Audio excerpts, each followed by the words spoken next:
Hello everyone, I hope you guys are having a good day. It is February 26th, and today I am back here with another video.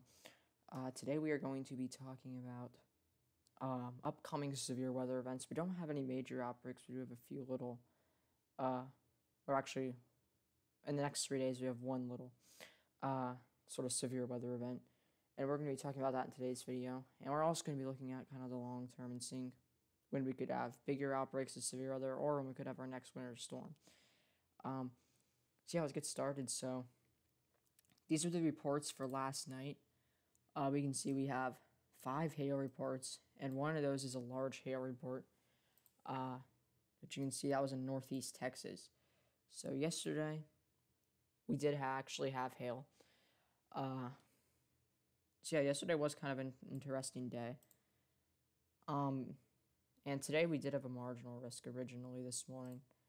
We can go to today, February 26th, and we've had no reports today. So yeah, there hasn't really been a whole lot of severe activity today, and so that was good.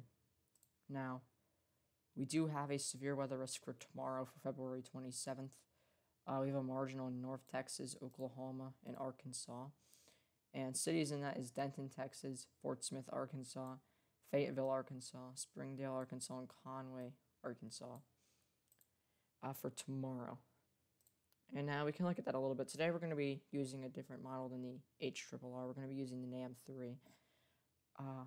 So let's just start off by looking at really looking at forecasted reflectivity, and then we're going to look at some ingredients, and then we're going to take some soundings.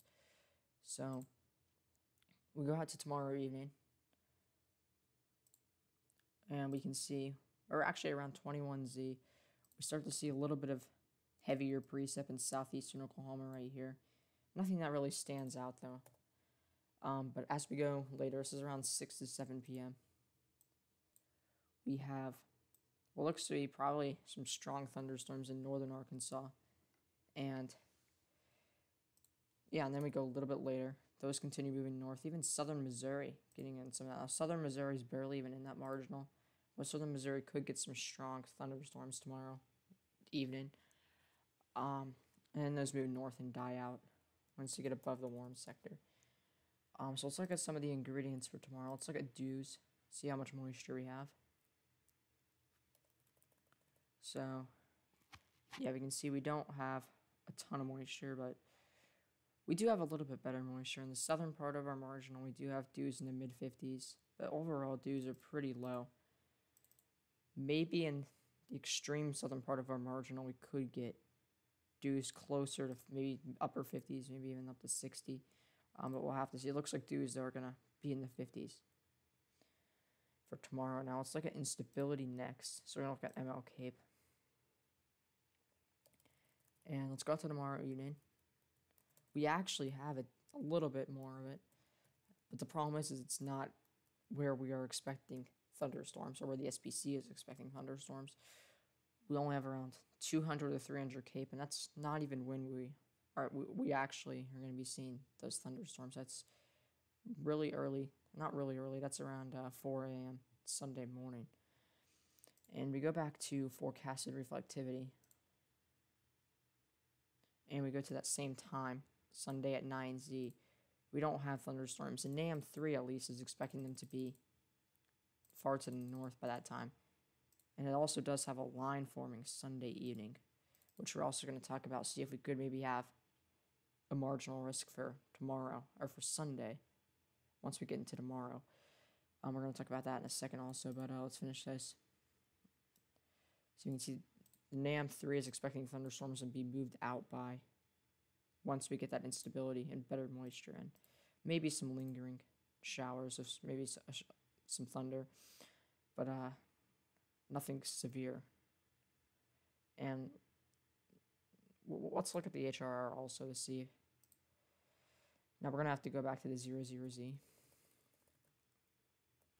And you can see the HRRR actually has this looking very interesting. It has a lot of activity in southeastern Oklahoma, Arkansas, and southern Missouri. Then that moves further north, and even maybe some strong storms in maybe southern Illinois, southeastern Missouri. And then Sunday it has a line forming. Now,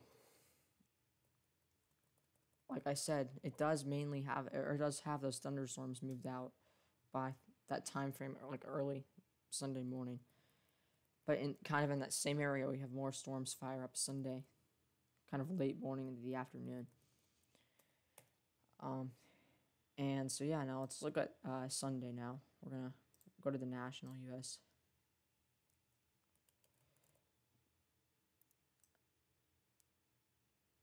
Yes, we can go to Sunday afternoon. The HRRR has pretty strong looking storms, but we're not just going to look at that. We're going to take some soundings. Let's take one here in central Mississippi.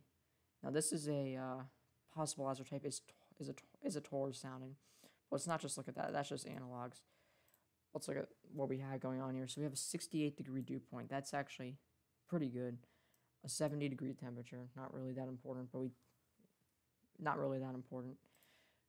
but Cape, we have ML Cape at 1,293. So that is pretty good for this area this time of year.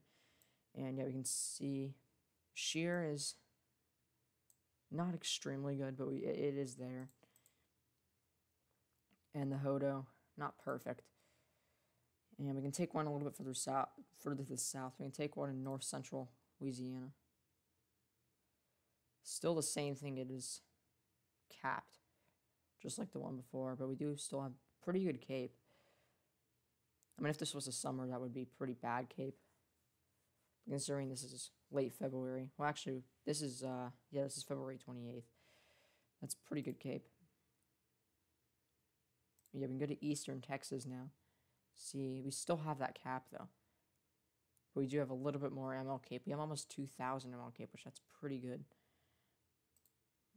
Alright, so yeah, it looks like Sunday could be interesting, and I do think we could, if this keeps up, we could get a marginal going into Sunday. So right now, Sunday is day 3, but tomorrow's video will be day 2, of course. And yeah, so that's the severe weather side of things. Now let's talk about this. So we're going to be having another storm system that's going to be bringing our severe weather sort of Sunday, or helping it at least. That's going to be tracking across the Midwest and the plains. We could actually have a little bit of snow in this area potentially with this. Nothing significant, maybe just some brief heavy snow, as you guys can see with the GFS model here. We can see also we have a lot of rain across the south, so flooding is definitely possible across much of the south. And as we go on the next Tuesday, kind of Monday evening, we do have an Arctic blast in the northeast. You can see Monday evening we have lake effect kicking in, and we have the 540 line making it all the way down into North Carolina, with the 498 line and almost scraping areas in northern New York. So we do have that Arctic blast right there in the northeast. It's really the only area that's going to be affecting those, the northeast. And we can actually see the 498 line does make it into the into the northeast. The 492 line even is into central New York almost. So that's pretty significant. And yeah, so the next system I'm watching, this is kind of up in the air right now though. It's this one right here, which it just starts to come out into the plains. This is almost the last. This is the last hour. Oh, wait, there we go. This is the last hour of this 00Z GFS is just coming out.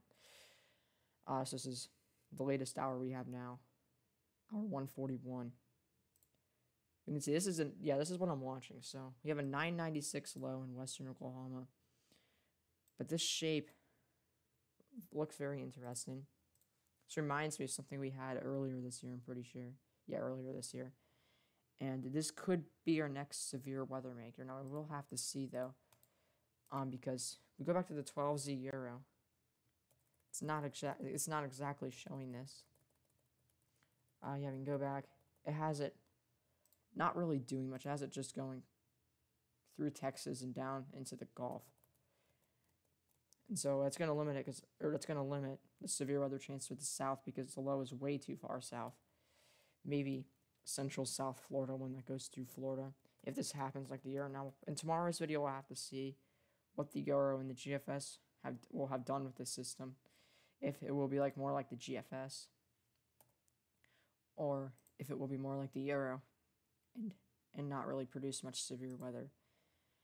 But yeah, that wraps up this video. Hope you guys enjoyed it. I will be back tomorrow. But yes, bye.